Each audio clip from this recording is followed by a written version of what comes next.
Aking mga kapatid sa pananampalataya. Ito na naman po yung kapatid na si Roland, na binibigyang pagkakataon ng rabay.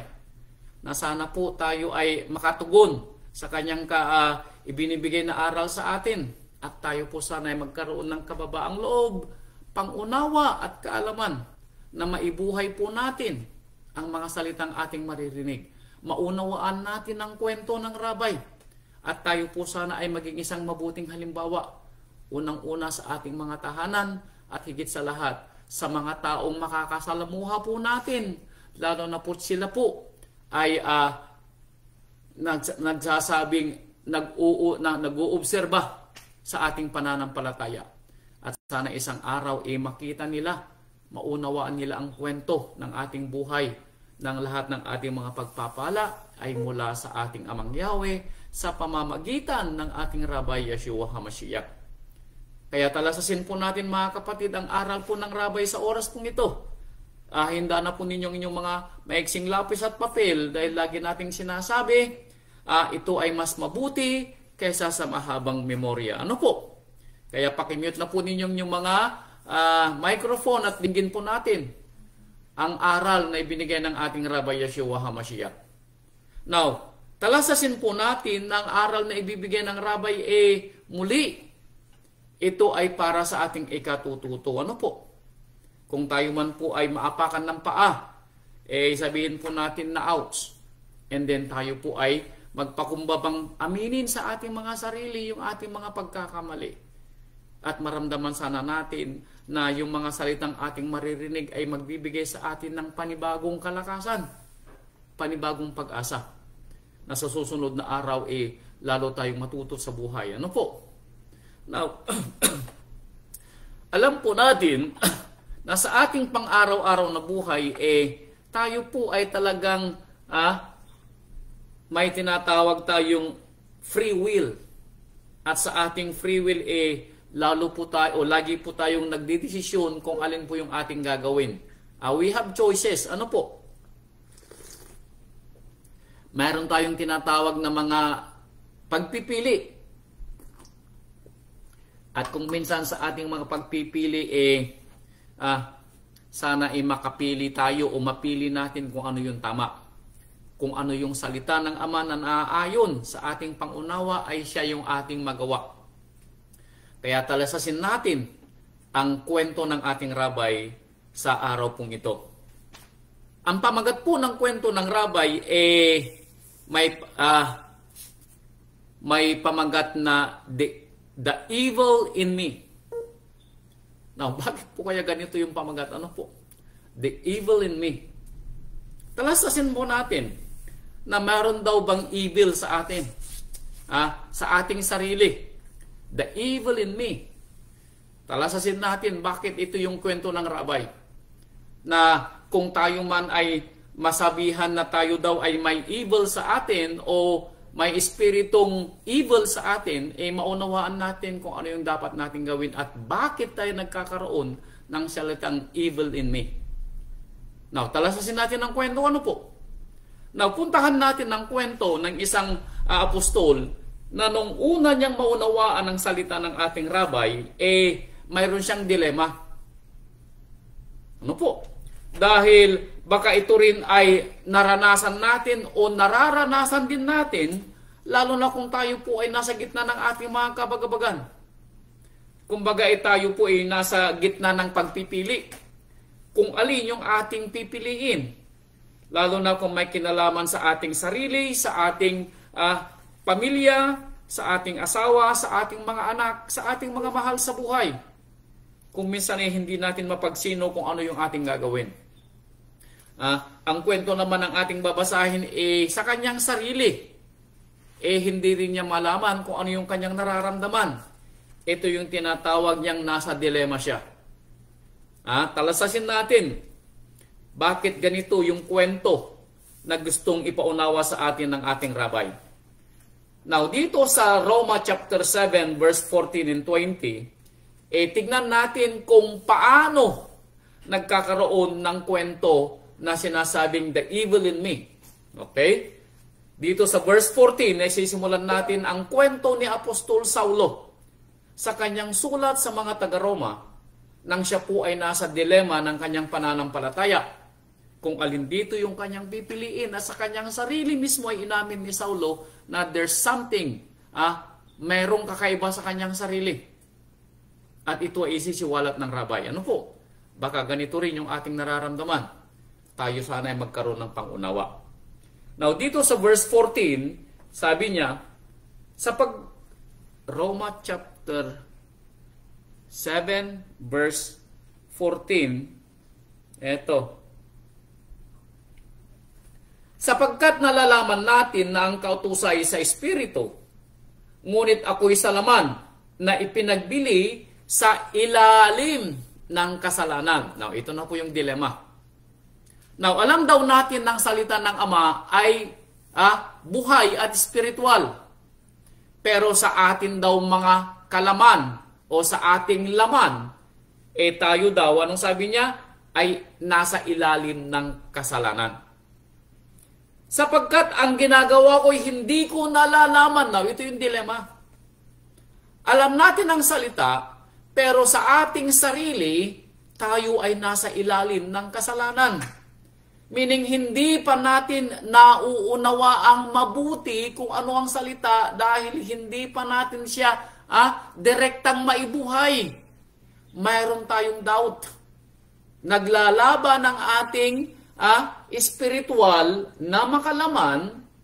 Maaaring ito yung sinasabi ng Rabbi, the evil in me, talasasin natin, at ang spiritual na salita ng Ama na naririnig natin at minsan ay binabasa. Sabi ni Saulo, sapagkat ang ginagawa ko ay hindi ko nalalaman. Bakit? Sapagkat ang hindi ko ibig ang ginagawa ko, datapwat ang kinapuputan ko, yun ang ginagawa ko. Nung sabi ni Saulo, yung gusto daw niya gawin, hindi niya magawa. Pero yung kinasusuklaman niya na ayaw gawin, yun ang kanyang ginagawa. Ngunit kung hindi ko ibig ang siyang ginagawa ko, ay sumasang-ayon ako na mabuti ang kautusan. Here it comes. Ang sinasabi ni Saulo ay kapag ginagawa niya ang kagustuhan ng kanyang makalamang pag-iisip, therefore, sabi niya, sumasang-ayon ako na mabuti ang kautusan. Kaya nga sabi niya, hindi ako ang gumagawa nito, kundi ang kasalanang tumitira sa akin. Ouch! The evil in me. Anong sabi ni Saulo? Ang gumagawa ng bagay na kinapuputan ko bagamat ayaw kong gawin, sabi ni Saulo, ay hindi ako ang gumagawa, kundi ang kasalanan na tumitira sa akin, the evil in me, ang gumagawa ng gawang aking kinapuputan. Now, tayo din po ba ay may dilema na katulad ni Saulo? Na kung minsan nagagawa natin ang mga bagay na ayaw nating gawin, kinapuputan kumbaga. Pero nagagawa natin dahil the evil in me, ang kasalanang nakatira sa atin. Ibig sabihin hindi pa nahusto yung ating mga pangunawa. Ano po? Dahil andudun pa rin yung sinasabi nating kasalanang nakatira sa atin dahil sa ating makalaman. Talasasin po natin kung ano yung gustong ipahiwatig ng Rabay. The evil in me. Sapagkat nalalaman ko na sa akin, sa makatwid bagay sa aking laman, sabi ni Saulo, ay hindi tumitira ang anumang bagay na mabuti. In my carnality, sabi ni Saulo, sa aking makalaman, the carnality of me, sabi ni Saulo, ay walang tumitirang mabuti. That is the evil in me. The carnality sa ating mga laman. Yun daw ang sinasabi ni Saulo na siyang nagiging dahilan kung bakit siya nakagagawa ng kanyang mga bagay na kinapuputan, yung kanyang kaisipang makalaman. Sapagkat ang pagnanasa ay nasa akin, datapot ang paggawa ng mabuti ay wala. Nasa dilema siya.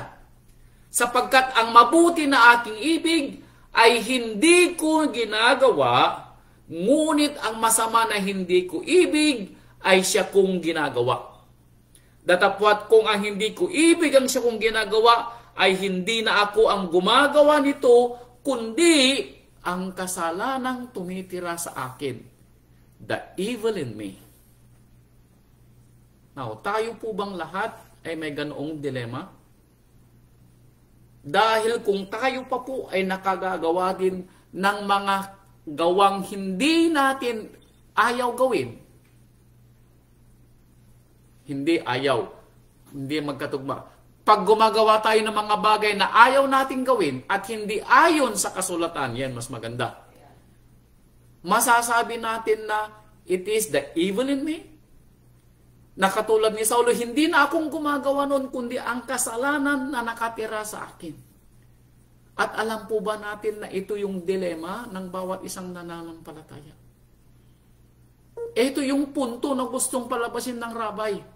Na hanggat ating sinasang-ayunan yung kasalanang nakatira sa atin, the evil in me or the evil in us, hindi po natin magaganap ang kalooban ng Ama na siyang dahilan kung bakit tayo binibigyan ng aral ng rabay para tayo matuto sa araw-araw ng ating buhay.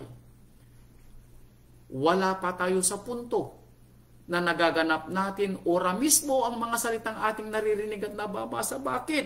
Dahil may natitira pang the evil in me sa ating buhay. Ano po?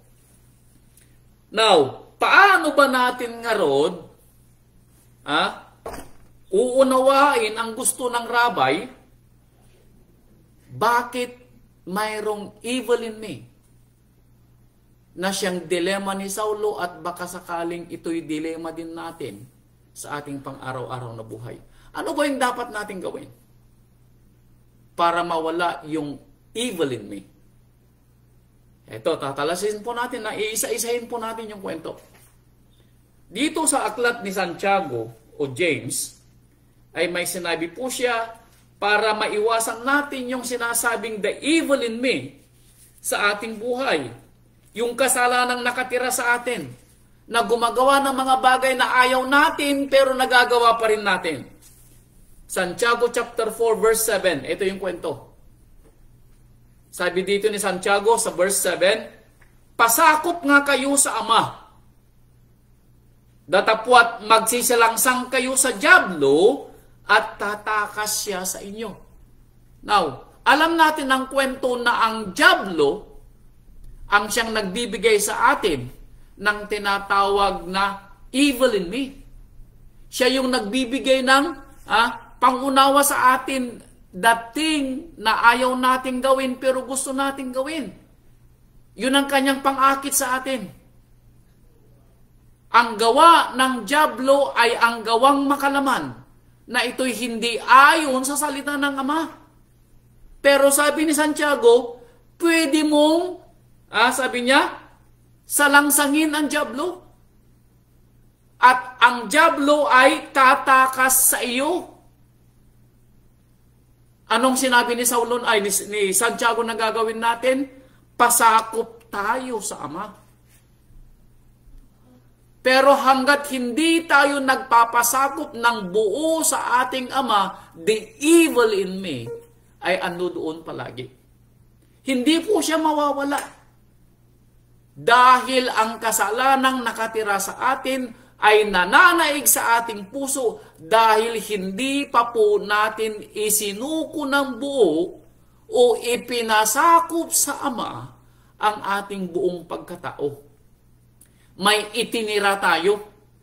At yung itinira na yun, yun ang kasalanang nakatira sa atin hanggang ngayon, kaya tayo pa rin ay nakakasalangsang paminsan-minsan sa mga salita ng Ama. At ito ay dapat mawala sa atin. Now, tatalasasin natin ang mga kwento na binigay ng rabay kung paano ang mga pinili ng Ama ay ganun din yung kanilang mga naging dilema. Dahil katulad natin sila na pinili ng rabay. Pero mababasa natin na at the end of the day, sila din ay nagkaroon ng dilema sa kanilang buhay. The evil in me. Bakit? Dahil hindi pa sila nagpasakop ng buo. Hindi sila nagpasakop dahil wala na po sila. Hindi sila nagpasakop ng buo sa ating Ama nung panahon nila. At sana ay maiwasan natin ito dahil ito ay baka mangyari uli sa atin. Itong isang kwento. Now, alam natin ang kwento ni Saul. Now, sino po ba si Saul? Siya yung unang hari. Pinili po si Saul na maging hari sa bayang Israel, bagamat siya po ay pinakamaliit sa kanyang angkan accordingly. Siya po ay mula sa lahi ni Benjamin. Ano po? Pero, nakagawa po ng pagsalangsang si Saul nang siya po ay utusan ni Amang Yahweh at bigyan ng direct order.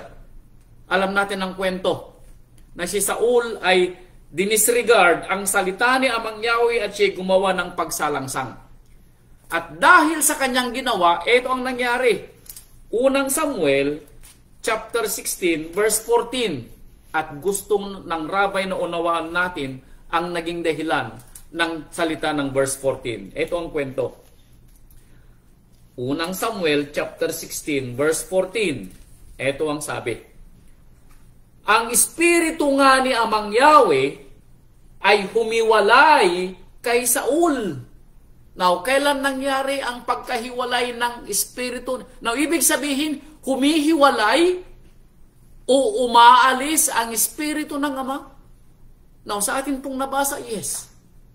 Kailan umalis ang espiritu? Therefore, before, nananahan ng espiritu ng Ama kanino kay Saul. Kailan? Nang pinili po niya si Saul na maging hari ng bayang Israel. Nanahan po ang espiritu ng Ama kay Saul. Pero kailan umalis ang espiritu ng Ama? Ayon sa kwento ng si Saul ay 2 beses na sumalangsang sa salita ng Ama.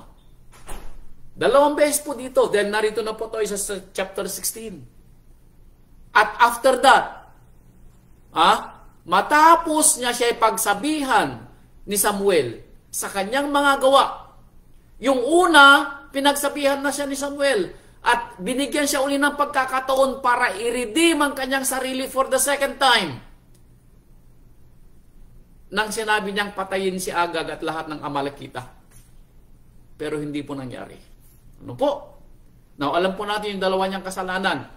Nung siya po ay hindi nakatugon sa pagbibigay ng handog na susunugin, meaning nang siya po ang naghandog na susunugin na hindi niya hinintay si Samuel.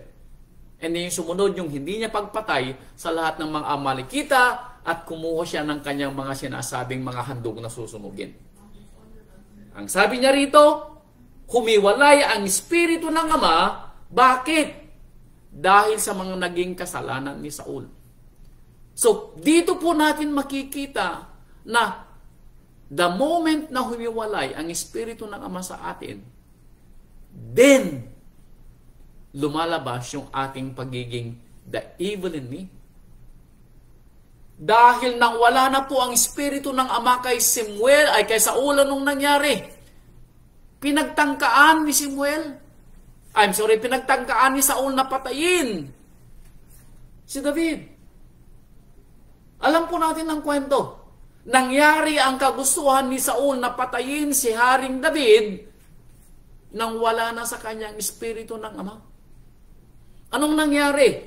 Verse 14, ituloy natin. At isang masamang espiritu na mula kay Amang Yahweh ang siyang bumagabag sa kanya. Hindi na siya nagkaroon ng peace of mind after iniwanan na siya ni Amang Yahweh. Now, ito po ay nararamdamin natin. Alam ko, nararamdaman. Ako rin. Itataas ko ang kamay ko. Kapag ako po ay nakagagawa ng pagsalangsang, hindi po ako makakatulog. Kung minsan nakakapanaginip ako ng hindi maganda. At every time na hindi ako makakatulog, sinasabi ko to sa asawa ko. Pag hindi ako nakakatulog, humihingi ako ng kapatawaran sa mga kasalanang baka may nagawa akong kasalanan. Yun pong lagi kong sinasabi sa asawa ko. Mararamdaman ko po, kapag hindi po ka nakakatulog at baliktad ako ng baliktad, maraming pumapasok sa isip ko na baka nagagawa ako ng kasalanan. Kaya humihingi po ako ng kapatawaran. Now, ayon kay Saul, binabagabag po si Saul dahil sa pag-alis po ng banal na espiritu ng Ama nang siya po'y gumawa ng pagsalangsang. At dahil doon, pinagtangkaan niya ng ilang ulit na patayin si Saul. Pero ano ba yung kwento? Bakit ilang ulit na gustong patayin ni Saul si David? Ito, ibaba natin ang pagbasa. Chapter 18. Parehong aklat ng Samuel. Sabi niya dito sa chapter 18, verse 7. Ito ang sabi. At nag-aawitan ng mga babae sa kanilang pagtutugtog at sinasabi, pinatay ni Saul ang kanyang libo-libo at ni David ang kanyang laksa-laksa. Nang si David ay kunin ni Saul bilang isang mandirigma at maraming pagtatagumpay na nangyari kay David, pinupuri ngayon si David ng mas higit kay Saul kaysa nung siya naging hari. Kaya ang nangyari, verse 8, nagalit na mainam si Saul. Ang sabing ito ay sinama niya ng loob. At kanyang sinabi, kanilang inilagay kay David ay laksa-laksa. At sa akin ay kanilang inilagay na libo-libo lamang. At ano na lamang ang kanyang tatangkilikin, kundi ang aking kaharian. At anong nangyari? At inirapan ni Saul si David mula sa araw na yun. After that day, hindi na naging maganda ang paningin ni Saul kay David. Bakit? Again, the evil in me. Kailan nagsimula? Nang siya'y iwanan ni Amang Yahweh, nagsimula siyang mabagabag.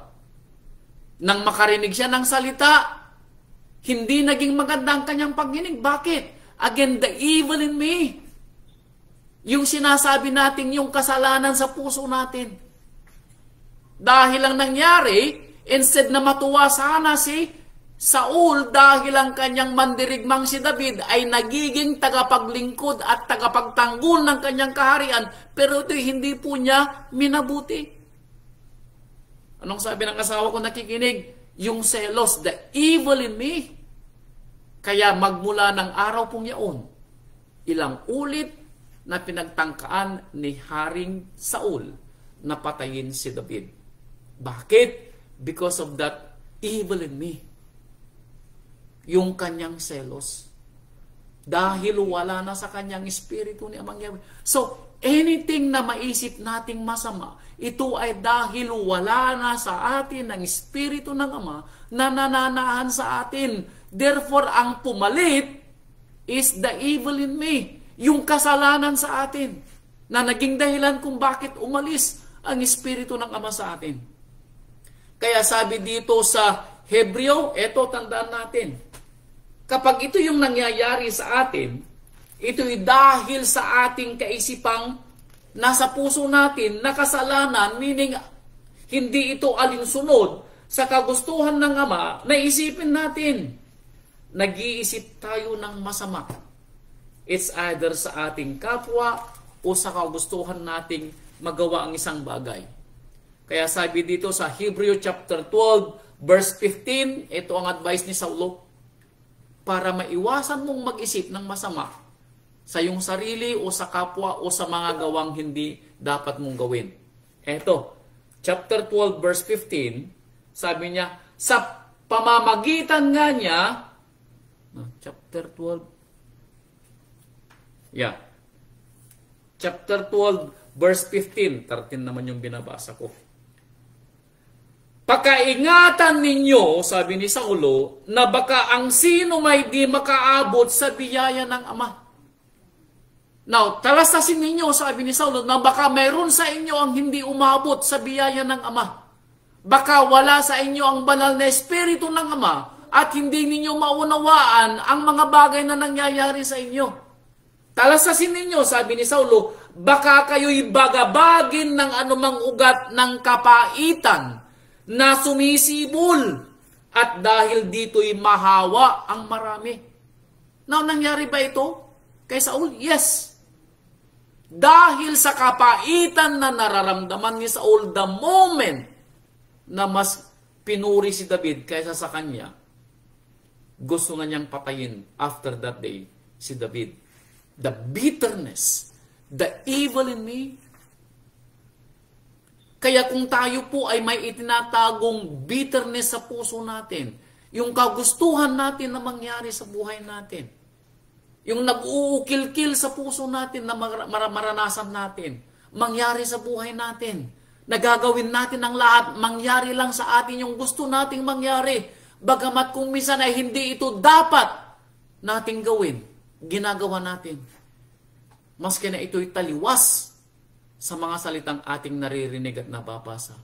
Yung kagustuhan nating umasenso ng mabilisan. Yung kagustuhan nating maramdaman yung mga bagay na nasa sanlibutan. Yung kagustuhan natin na umasenso ang ating mga anak.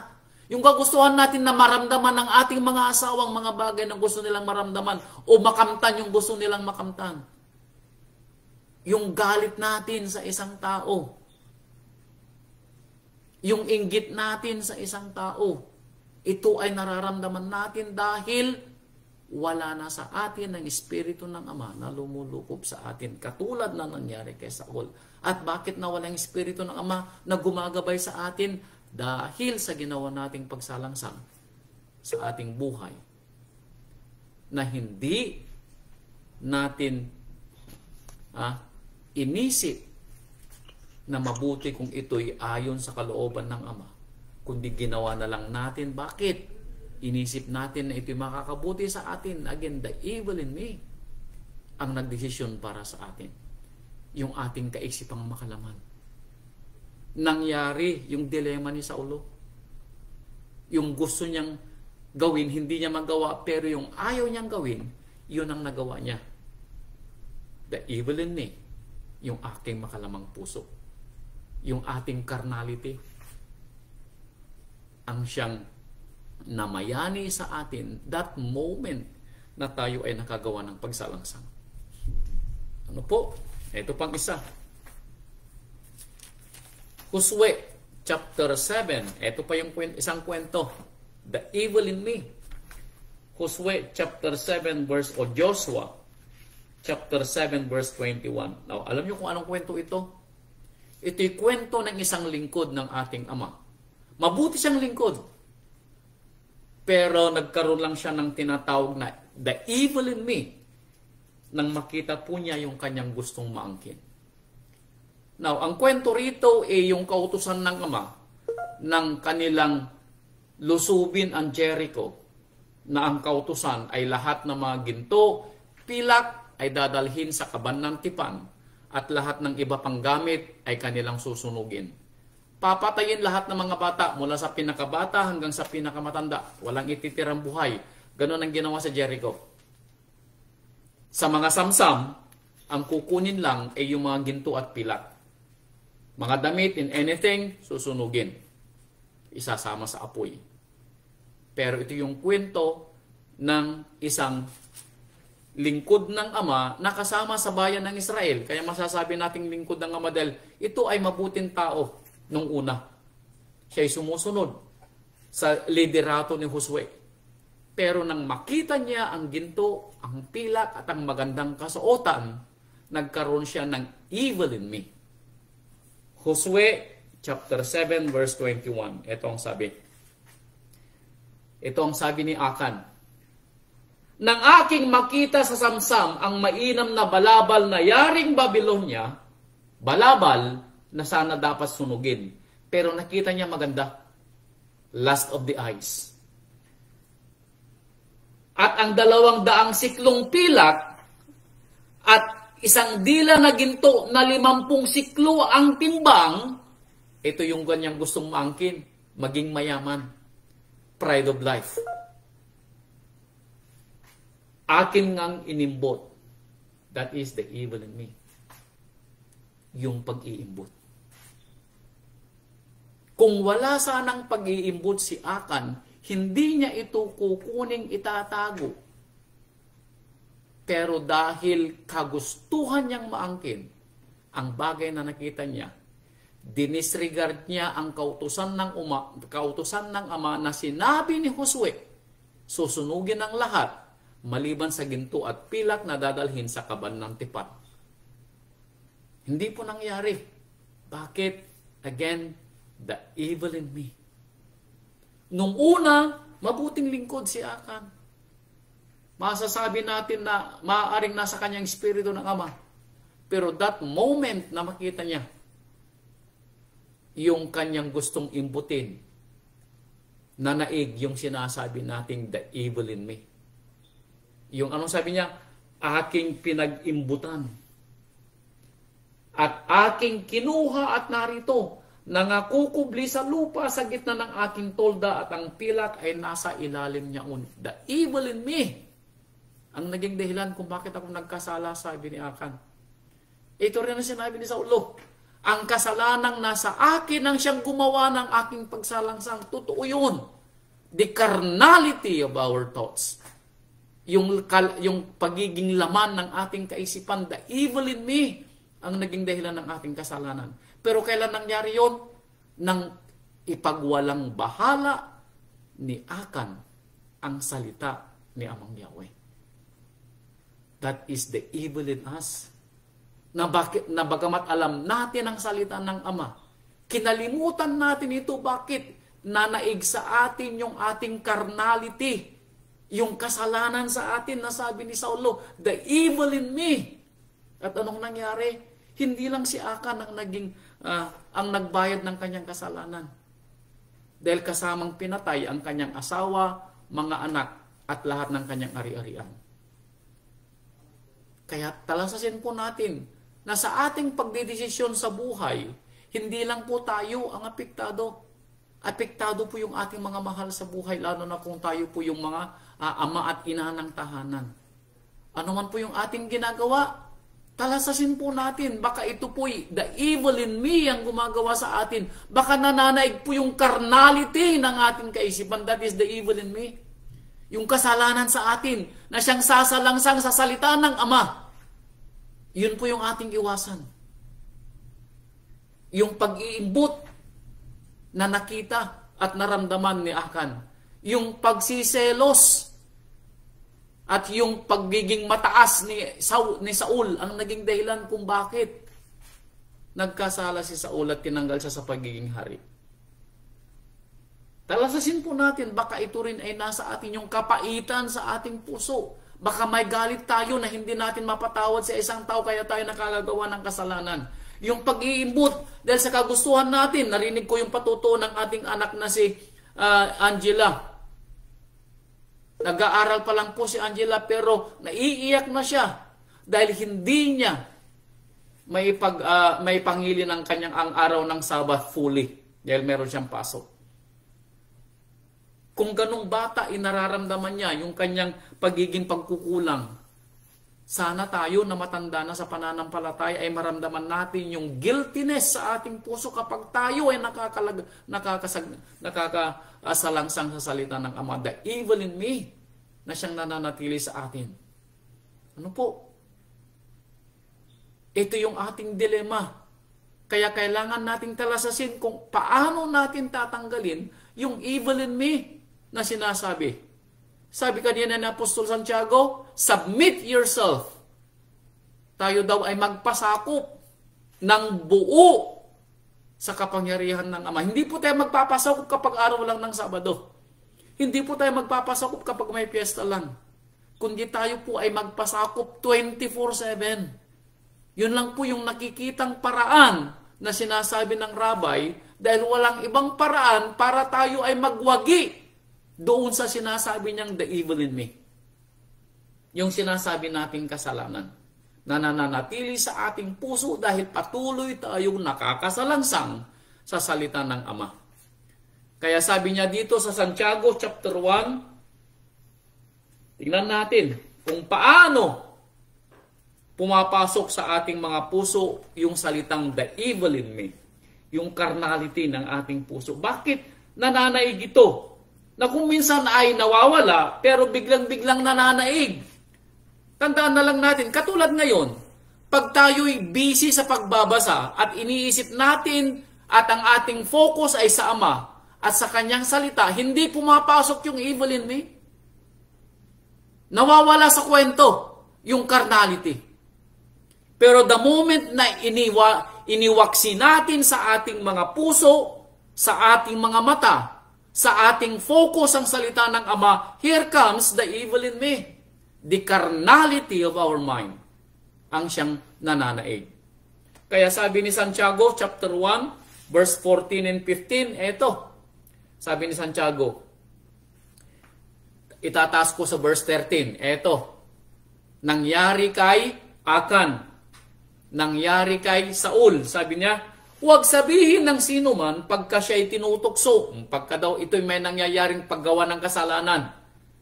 Every time daw na tayo gumagawa ng kasalanan, huwag daw nating sabihin ito'y kasalanan ng dyablo.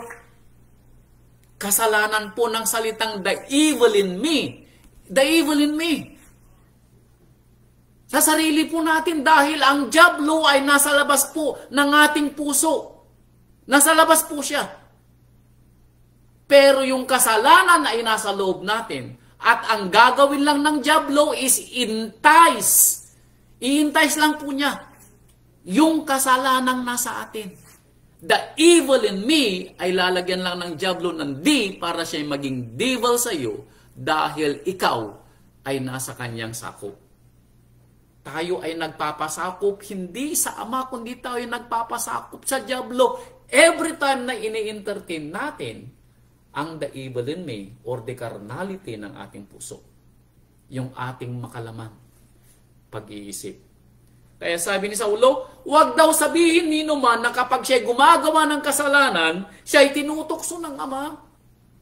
Huwag daw nating sabihin na nanunokso ang Ama. Sasabihin natin, kasi inilagay ito ng Ama sa aking daraanan. Kasi ipinakita ito ng Ama. Kung itinago sana ng Ama sa akin, hindi ko sana nagawang nakawin o pag-imbutan. Kung hindi sana ipinarinig sa akin ng Ama ang ginagawang pagpuri kay David, sana hindi ko kinainggitan si David. Pwede bang sabihin yun ni Saulo? O kung hindi sana ipinakita ng Ama yung kabutihan nang magkaroon ng ganito, magkaroon ng ganoon, baka hindi ko inimbot. Hindi po ganoon ang Ama. Kaya sabi ni Santiago, huwag sabihin ng tao, tinutokso ako ng Ama. Bakit? Sapagkat ang Ama ay hindi nanunukso sa masamang bagay. At hindi rin naman siya nanunukso sa kanino man. Now, paano nangyayari yung the evil in me? Ito ang kwento, verse 14. Kundi ang bawat tao ay natutokso, nagkakaroon ng evil in me. Pagka nahihila ng sariling masamang pita at nahihikayat. There you go. Nangyayari yung evil in me kapag ating ini-entertain yung ating makakalamang pag-iisip, the carnality of our flesh na nasa puso natin. Now, the only way, ang isang paraan, sabi ni Santiago kanina, magpasakop tayo sa Ama, sabi natin, di ba? Pero kung ini-entertain natin yung carnality ng ating puso, sabi niya, ang bawat tao ay natutokso kailan kapag nahihila ng kanyang sariling masamang pita. Your carnality, your greed, your jealousy, your anger, yung kagustuhan mo na mangyari sa buhay mo, yung maramdaman mo na maranasan mo. Yun yung masamang pita. At dahil ito'y nahihikayat, sabi niya, kung magkagayoy ang kahalayan, meaning gagawa ka na ng kasalanan, kung may paglihi ay nanganganak ng kasalanan. At ang kasalanan pagka nagkaugat ay namumunga ng kamatayan. Abay kapatid ko, huwag mong hintayin. Huwag mong hintayin kapatid ko na tayo'y kunin ng Ama sa gitna ng ating kasalanan. Sabi nga ng ating namatay na Pastor Isaac, sabi niya, sa kanyang mga anak, nung hindi pa po sila nananampalataya, sabi niya, do what you want to do. But be careful, don't die in your sin. Yun lagi po niya sinasabi. Huwag kayong mamamatay sa inyong kasalanan. Dahil kung paano kayo namatay, sabi ni Pastor Isaac, ganun din kayo bubuhayin sa araw ng paghuhukom sa gitna ng inyong mga kasalanan. So matatalasas po natin, totoo po, na kung tayo man po ay nakagagawa ng pagsalangsang, sana ay hindi tayo kunin ng Ama that moment na tayo nasa gitna ng ating kasalanan. Bakit? Dahil hindi na tayo makapaghihingi pa ng kapatawaran that moment na tayo gumagawa ng kasalanan. Yun po ang gustong ipaunawa ni Pastor Isaac sa kanyang mga anak. At ito rin ang gustong ipaunawa ng rabbi na ang tangi lamang paraan para mawala ang the evil in me, matanggal yung kasalanan, matanggal yung ating carnality, is, sabi ni Santiago, magpasakop tayo sa Ama. No po? At pwede nating sabihin sa demonyo o sa dyablo, umalis ka at siya po'y aalis. Tandaan po natin. Ano po? Ito pang isang kwento na dahil sa siya'y mayroong sinasabing siya'y may evil in me, ito rin ang nangyari sa kanya. Kinampihan pa siya ng kanyang asawa.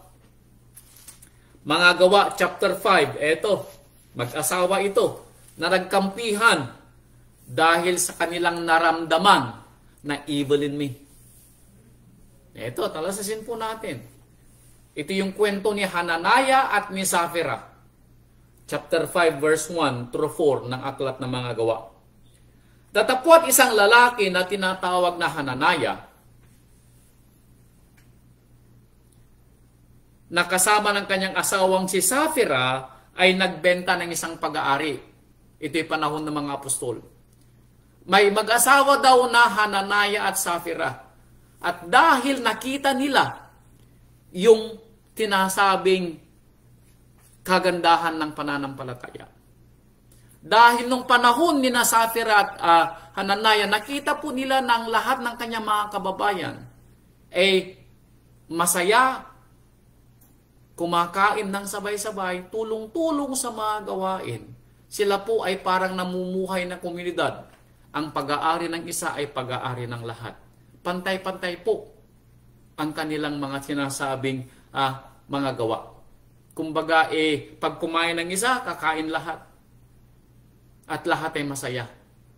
May pag-ibig sa bawat isa. At ito ay gusto ring maramdaman ng mag-asawang Hananaya at Safira. Kaya ang ginawa nila, ibinenta din nila yung kanilang pag-aari at ibinigay sa mga apostol para maranasan din nila yung sinasabing community na buhay. Pero meron pong ginawa ang mag-asawa na siyang sinasabi nating the evil in me na kanilang in-entertain sa kanilang mga puso. Verse 2, at inilingid ang isang bahagi ng halaga. Nang maibenta po yung kanilang pag-aari, may inilingid po sila, may itinabi mula doon sa napagbentahan. Ano po? May itinabi. Now, at ang itinabing yun ay nalaman din ng kanyang asawa, meaning pareho sila mag-asawa ay alam yung kwento na sila nagkasundo ng magtabi ng pera mula doon sa napagbentahan. Now, wala po sanang masama dahil pera naman nila yon. Ang problema, yung kanilang pagsisinungaling ang naging dahilan ng kanilang kasalanan. Itong sabi ni Pedro. At dinala ang isang bahagi at inilagay sa mga paanan ng mga apostol. Yung sobra doon sa kanilang itinabi ay iniligay o ibinigay sa mga apostol. Pero ito yung sinabi ni Pedro sa kanila na naging dahilan ng sinasabi nilang kasalanan nila dahil in-entertain nila yung the evil in me. Sabi ni Pedro, Hananaya, bakit pinuspos ni Satanas? Ayun. In-entice daw siya ni Satanas. Anong sabi kanina dito? In-entice siya ni Satanas na maglingid. Now, yung kwento ninyo maglingid. Bakit ka nagpatukso kay Satanas ang iyong puso upang magsinungaling sa banal na espiritu at upang maglingid ng isang bahagi ng halaga ng lupa? Maaaring ang sinabi nila nang ibigay nila yung napagbentahan ng lupa, baka sinabing ito po yung napagbentahan ng lupa.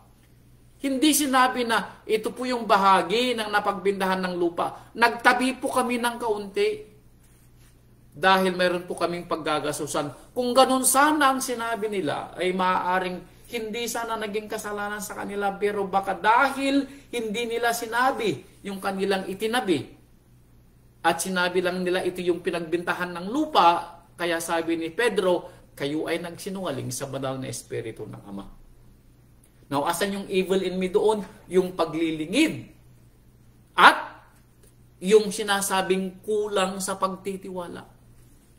Maaaring naglingid ang mag-asawa ng kaunti doon sa pinagbentahan dahil iniisip nila na baka dumating ang araw maubusan sila doon sa loob ng komunidad ng rabay at mangailangan sila ng pera.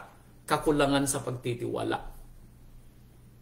That is the evil in me na ipinapahiwatig ng ating rabay. Yung kakulangan natin ng pagtitiwala at yung pagsisinungaling natin sa banal na Espiritu is the evil in me. Yung carnality ng ating puso sa kakulangan natin ng pagtitiwala sa ating Ama. Yung bang ibibigay na lang natin pero magtitira pa tayo dahil iniisip natin, what if wala ng bukas na maiwan sa atin? What if may magkasakit sa ating mga anak? What if dumating yung pagkagagasusan natin? What if? Yun yung mga bagay. Kaya we hold our hands sa mga tulong na ibinibigay natin o sa mga handog na ibinibigay natin. Iniisip natin baka may dumating na emergency sa puso, sa buhay natin. That is the evil in you. Dahil ito'y para sa Ama sana, pero ito'y wini-withhold mo dahil sa kawalan mo ng pagtitiwala. Abay kapatid ko, hindi pa po tayo lubusang nagpapasakop sa Ama pag ganito yung ating pangunawa. Ano po? Kaya anong nangyari? Sabi ni Pedro, ano't inisip mo ang mga bagay na ito sa iyong puso? Hindi ka nagsinungaling sa tao, kundi nagsinungaling ka sa Ama. Noong nangyari, nang marinig ni Hananaya ang mga salitang ito, bigla siyang nahundusay at nalabutan ng hininga. Namatay po siya bigla. Maaaring sabihin natin ipinatay siya ng banal na Espiritu ng Ama. O sabihin natin sa ating panahon dahil baka mayroong hindi maniniwala na pinatay siya nalagutan na lang siya ng hininga, inatake siya sa puso. Ano po?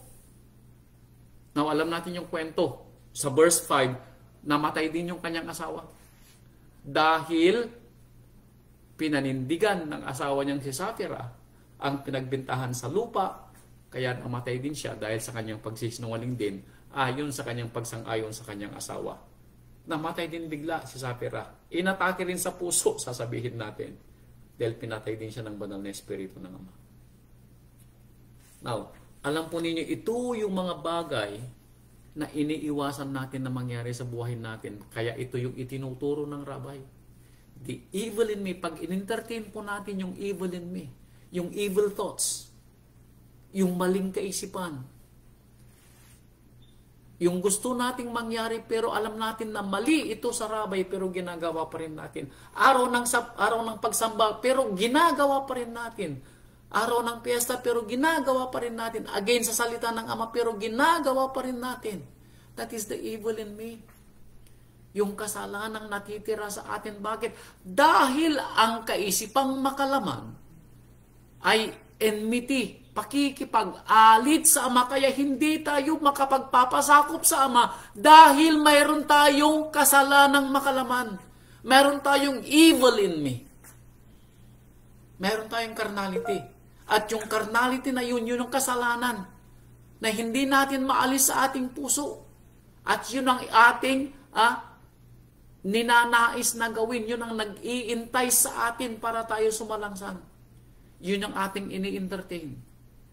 Meaning at the recesses of our mind, sa kaibuturan ng ating mga puso, hindi pa natin ipinasakop ito ng buo sa Ama.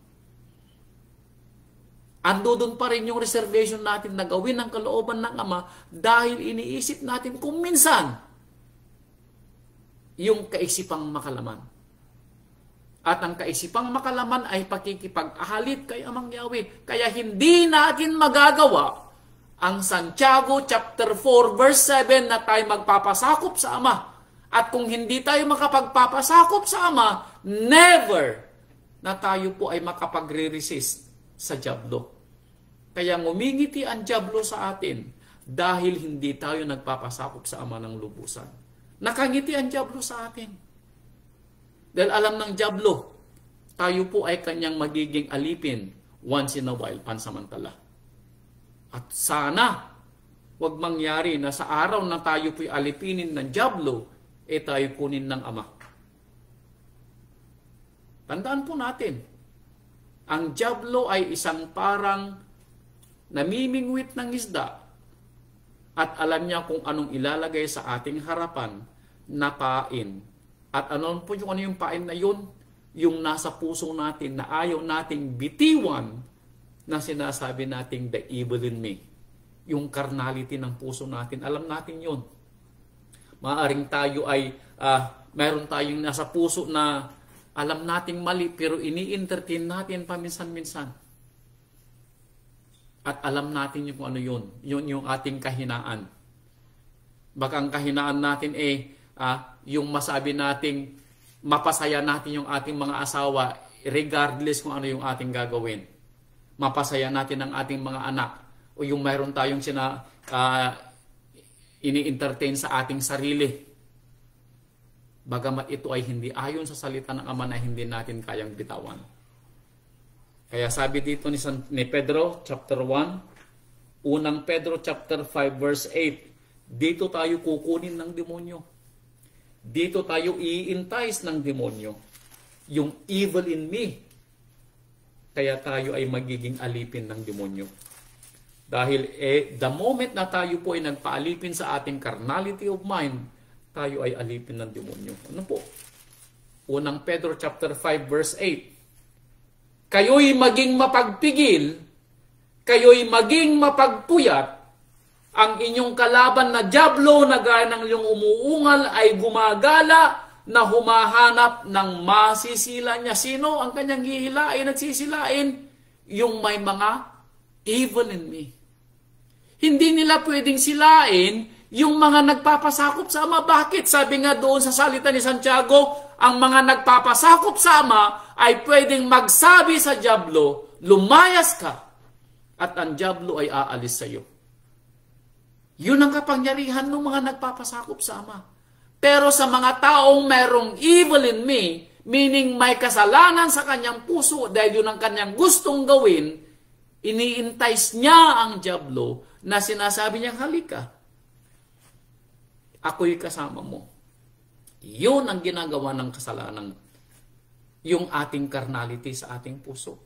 Yun ang nag-i-entice sa dyablo na humarap sa atin at i-entice sa atin na gano'n. Pero pag alam ng dyablo na wala siyang magagawa sa atin, hindi po yung lalapit. Alam niya na pwede mo siyang palayasin.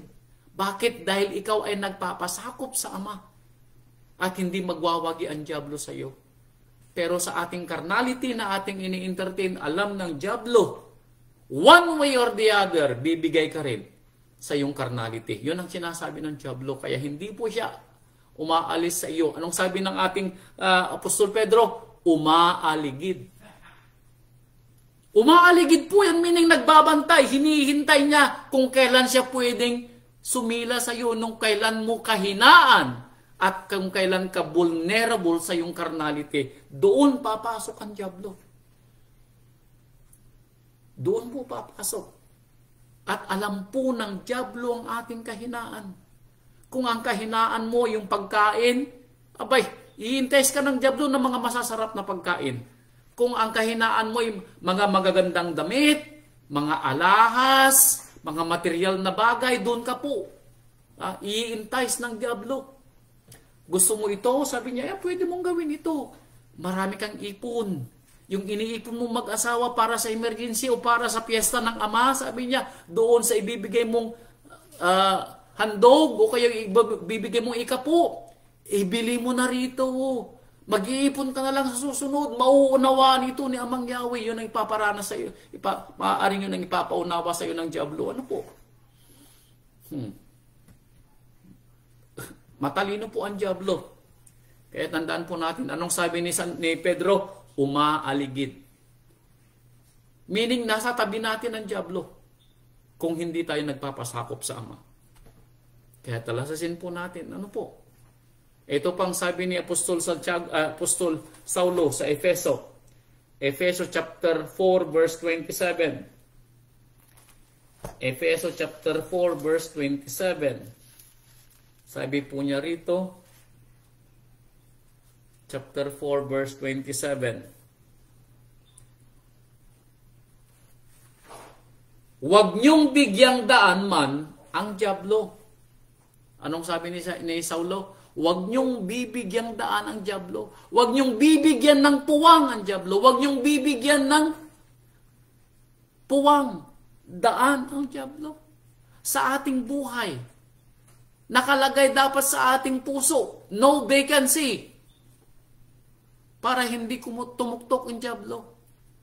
Nakapinid ang pinto para sa dyablo. Huwag nating bigyang daan ang dyablo.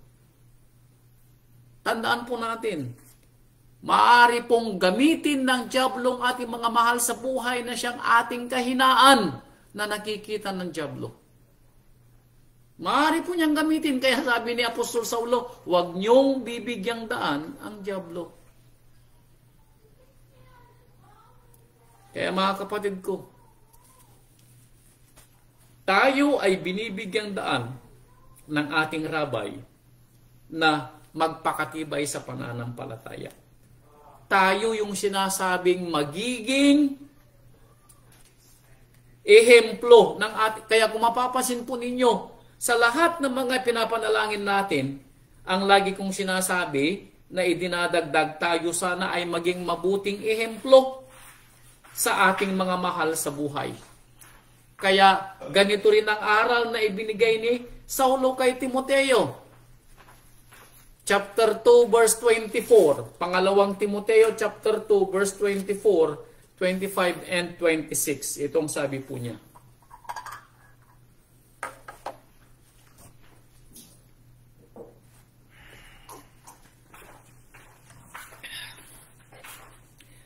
Chapter 2 verse 24. Ang alipin ng rabay ay hindi nararapat na makipagtalo. Hindi tayo nakikipagtalo sa mga kapatiran. Lalo na po yung mga sinasabing mga mahihina pa sa pananampalataya o yung mga sinasabing marami pang mga dapat maunawaan sa pananampalataya, yung mga baguhan. At sa mga makakasalamuha po natin, na mga mahal natin sa buhay, hindi po tayo makikipagtalo sa kanila. Anong dapat natin gawin? Lalo na yung mga kapatiran po natin na mayroon pang mga kaisipan na the evil in me. Yung hindi pa nalubos yung kanilang pagtitiwala sa Ama. Yung mga marami pa silang tinatawag na mga alalahanin sa buhay. Yung bang hindi lubos pa yung kanilang pagtitiwala kay Amang Yahweh. Andun pa rin yung takot nila sa buhay. Andun pa rin yung alalahanin nila sa buhay. Sabi ni Apostol Santiago, ay ni Apostol Saulo kay Timoteo, huwag kang makikipagtalo. Kundi, anong gagawin mo? Maamo ka sa lahat. Sapat na makapagturo at matiisin, turuan mo sila kung paano aalalahanin at uunawain ang salita ng Ama at kung paano ito ibubuhay. Tuturuan natin sila ng may pagtitiis. Ano pa? Sawaying may kaamuan ang mga nagsisilangsang. Yung mga may evil in me na gumagawa ng pagsalangsang, anong gagawin daw natin sa kanila? Sasawayin natin ng may kaamuan. Hindi natin sila sasawayin na parang dinidisregard natin yung kanilang mga pangunawa. Sasawayin natin sila ng may kaamuan. Ipaunawa natin sila, kapatid, mali yung ginagawa mo. Hindi ito ang tama. Dahil sa salita ng Ama, ito ay kasalanan. Maamo po natin silang sasawayin. Dahil ito yung kautusan na gustong maunawaan natin na ipinapaunawa ng rabay. Baka sakaling sila pagkalooban ng Ama ng pagsisisi sa ikaaalam ng katotohanan, baka sakali maunawaan nila yung kwento kung bakit sila nagkakamali at bakit sila nakakasalangsang sa salita ng Ama dahil sa hindi pa nila pagpapasakop sa Ama ng tuluyan at lubusan. Baka sakali, sabi ni Apostol Saulo, magsisi sila sa ikaaalam ng katotohanan. Baka sakali. Kaya dapat natin silang pangaralan ng may pagtitiis at sawayin ng may kaamuan. Yung mga asawa natin, yung mga anak natin, yung mga magulang natin, yung mga makakasalamuhan natin. And then 26, at sila'y makawala sa silo ng dyablo. Meaning, bagamat sila'y kapatid natin sa pananampalataya at nabautismuhan na sa espiritu ng Rabay at ng espiritu ng Ama, sila daw ay nasa silo ng dyablo. The moment na sila'y nag-entertain ng sinasabi nating carnality of the mind na siyang evil in me. Sila daw ay nasa silo ng dyablo. At sinasabi ni Saulo na sa ating pagtuturo ng may matiis, na may pagtitiis, sa ating pagsaway ng may kaamuan, baka sakali sila'y makawala sa silo ng dyablo. So every time na tayo po'y nag-i-entertain ng ating carnality of the mind, yung evil in me, at gumagawa tayo ng pagsalangsang, tayo po ay nasa silo ng dyablo. Pag-aari tayo ng dyablo. Dahil ang kanyang silo ay nasa ating leeg at dinadala niya kung saan niyo gusto. Itong sinasabi ng ating apostol na mauunawaan natin kung tayo ay nakikinig sa aral ng Ama at ginaganap ang kanyang kalooban. The only way na tayo po ay makakaiwas sa dyablo ay kung tayo po'y magpapasakop sa Ama. Na sila'y makawala sa silo ng dyablo na bumihag sa kanila ayon sa kanyang kalooban. Sinong bumihag? Sabi ko nga sa inyo kanina, we are the servant. Tayo po'y alipin ng demonyo the moment na tayo po'y nag-entertain ng ating carnality at gumawa tayo ng pagsalangsang. Tandaan po natin ang sabi po ni Apostol Santiago, nangyayari sa atin ang pagsalangsang dahil ito'y kagustuhan natin at tayo ay gumagawa ayon sa ating mga ninanais. Yung last, sabi ni Saulo, ay ni Santiago. Wag naman po sana, Wag naman po sana. Kaya ang sabi ni Saulo, para maiwasan natin ang carnality ng ating kaisipan, eto, Efeso chapter 6 verse 11. Mangagbihis kayo ng buong kagayakan ng Ama upang kayo'y magsitibay laban sa mga lalang ng dyablo. Eto na. Kanina sabi ni Apostol Santiago, magpasakop. Sabi naman ni Saulo, mangagbihis kayo ng buong kagayakan ng Ama. Full armor. At ano yung full armor? Yung spirit ng Ama, yung bunga ng banal na espiritu na siyang ipinapangalandakan ni Saulo sa kanyang sulat sa mga taga-Galasya. Yun daw ang ibihis natin. Para tayo ay maging handa at tayo'y magsitibay laban sa mga lalang ng dyablo, the wiles of the devil. Para po daw magapin natin yung evil in me. Isuot daw po natin ang full armor, ang buong kagayakan ng Ama. Ano po?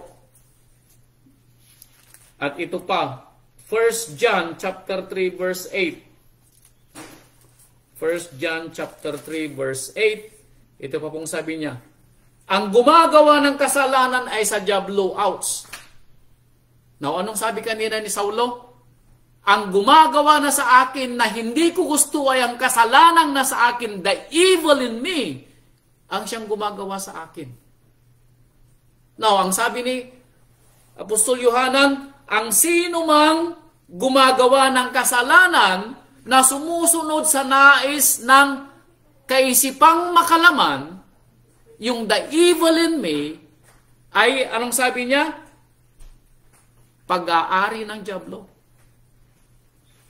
Sapagkat buhat pa ng simula ay nagkakasala ang dyablo sa bagay na ito'y nahayag ang anak ng Ama upang iwasak ang mga gawa ng dyablo. Ito yung dahilan kung bakit tayo nabautismuhan sa pananampalataya at namatay ang rabay sa tulos para ipahayag sa atin ang mga gawa ng dyablo, ang gawa ng evil in me, ang gawa ng kasalanan.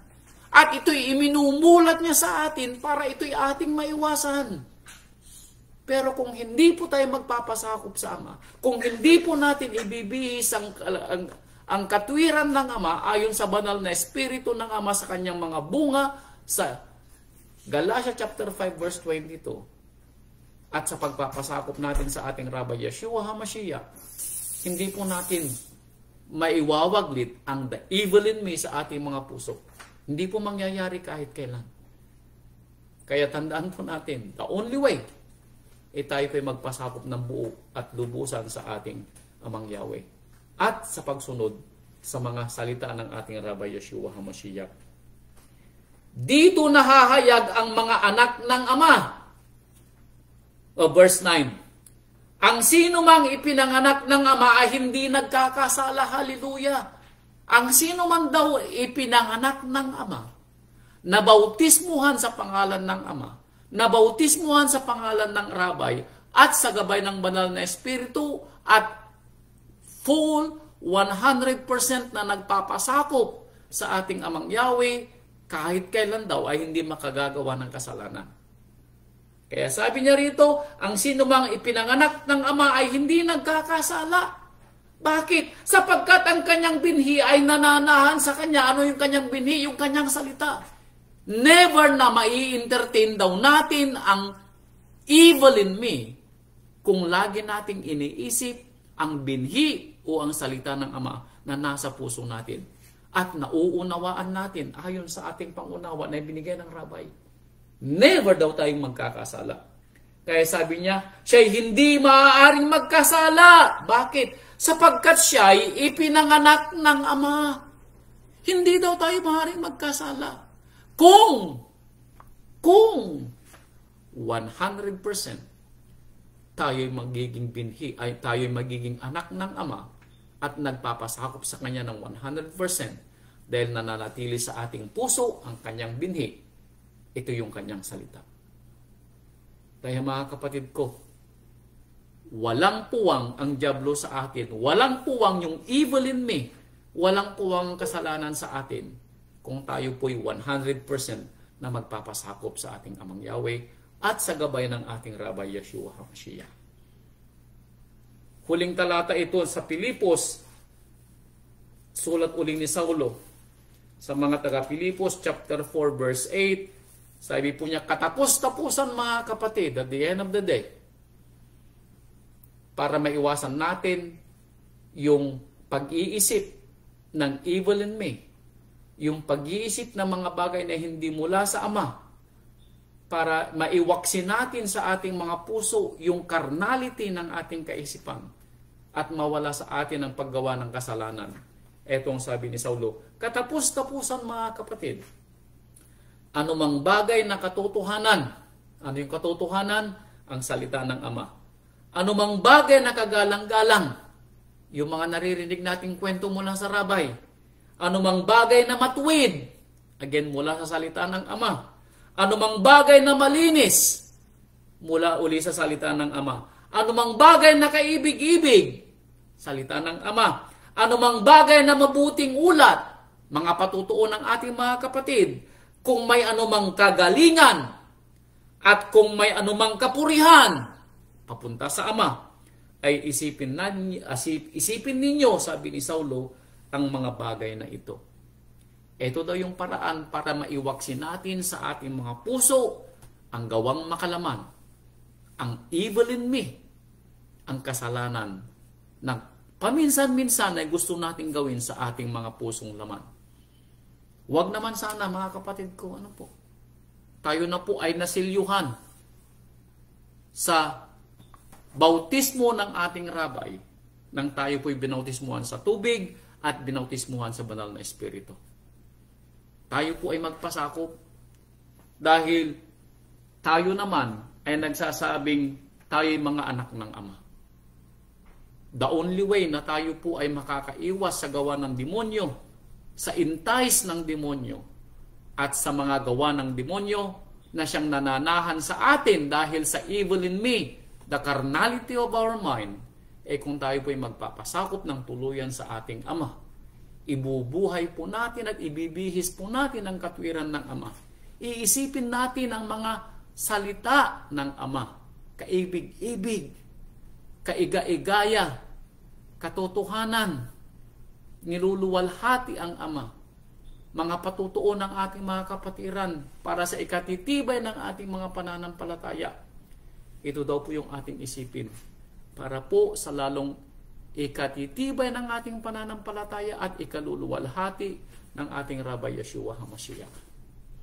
Mga kapatid ko, ito po ang aral ng Rabbi para po mawaglit sa ating mga puso ang evil in me. Talasasin po natin ang kwento ng Rabbi na tayo po ay tuluyang magpasakop sa Ama at panatilihin po nating makinig sa aral ng ating Rabbi Yeshua HaMashiach para hindi po mawaglit sa ating mga kaisipan ang mga salitang ating narinig at nabasa at ipaunawa ito ng Rabbi sa atin, maibuhay po natin ito para po sa lalong ikaluluwalhati ng ating Rabbi Yeshua HaMashiach at sa ikatitiwasay po ng ating pananampalataya. Salamat po sa inyong lahat mga kapatid. Purihin po ang ating Rabbi Yeshua HaMashiach. Naway ang kanyang pagpapalang pangunawa at kaalaman ay mapa sa atin at ang kagalingan ay mapa sa lahat ng mga may karamdaman at ang patuloy na kagalingan ng bawat isa ayon po sa pagpapala, awa at gabay ng ating Rabbi Yeshua HaMashiach. Salamat po, Shalom, at mabuhay po ang ating Rabbi Yeshua HaMashiach. Hallelujah.